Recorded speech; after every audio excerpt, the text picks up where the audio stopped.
Alright guys, meron lang akong i-share sa inyo na something I felt grateful ngayong, ngayon 2026 kasi we started 2026 dito sa Tagaytay. And for me, this is something na inspiring para sa akin, lalo sa mga fellow island boy ko dyan, sa mga probinsya, mga taga-probinsya. Kasi ako, hindi ko to na-imagine yung life na ganito at 23 years old.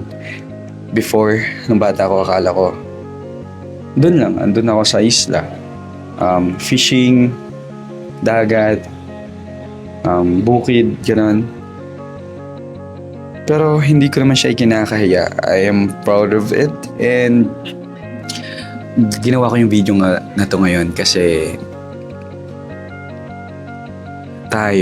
duman tayo sa mga pangarap natin. Mga bata pa tayo ganun.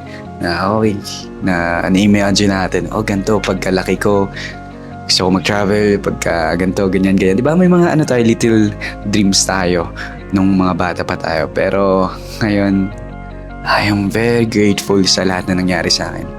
Hindi pa man ako ganun kalaki. I mean, di ba? Hindi man naman ako millionaire.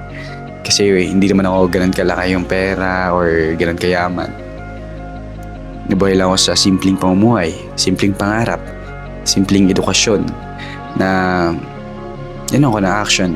Hindi ko lang ma-imagine talaga. I'm very grateful lang talaga na dati kapag namasyal kami, pupunta kami ng bayan kasi mamamalengke.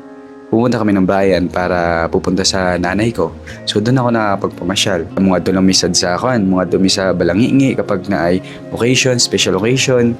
Kapag may mga bisita, may mga tito, titas na ikan sa Manila. Maura na ang way na mo para makapasyal. Or dati, kapag nagpadala si Papa o kwarta. So walay ATM machine sa mua. So we need to go sa city, sa Masbate City. So, punong way na may makapamasyal, makapag-Jollibee. And, na-realize ko na 23 years old dati. Nakapag-Jollibee lang ni Mama.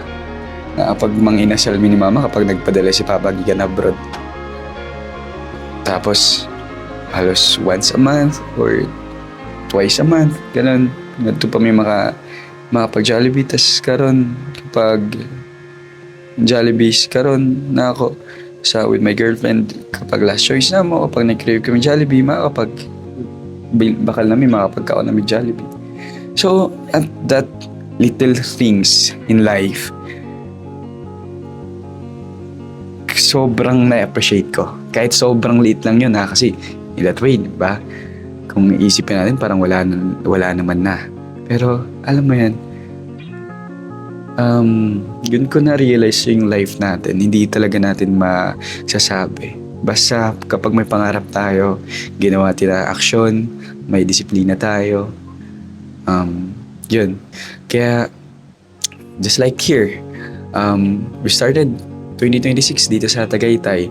May planned ng girlfriend ko na i-celebrate yung 1-year anniversary namin, supposedly January 13 pa yon, pero in advance namin kasi vacation and gusto namin makasama din ng girlfriend ko si nanay. Actually, dito kami ngayon for 3 days and 2 nights na hindi lang kami dalawa, kundi 5 kami and our pet. Kaya di ba, hindi ko na imagine na ganun yung mangyayari sa life ko. Hindi ko na to papahabain pa.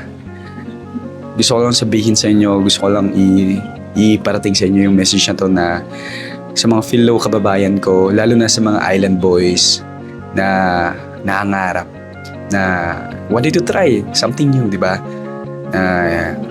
Hindi lang isda, hindi lang gulay, hindi lang dagat, kundi kung gusto nyo matry nyo mag-buildings, mga ganun. Pero don't forget to go back sa life natin before kasi yun talaga yun tumatak sa atin.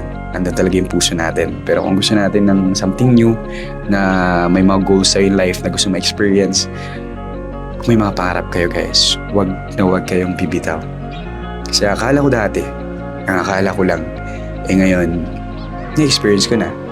And be grateful sa lahat na nangyari sa'yo. Magpasalamat sa taas kasi yun naman talaga yung gumagawa ng paraan. Tayo lang gumagawa ng action.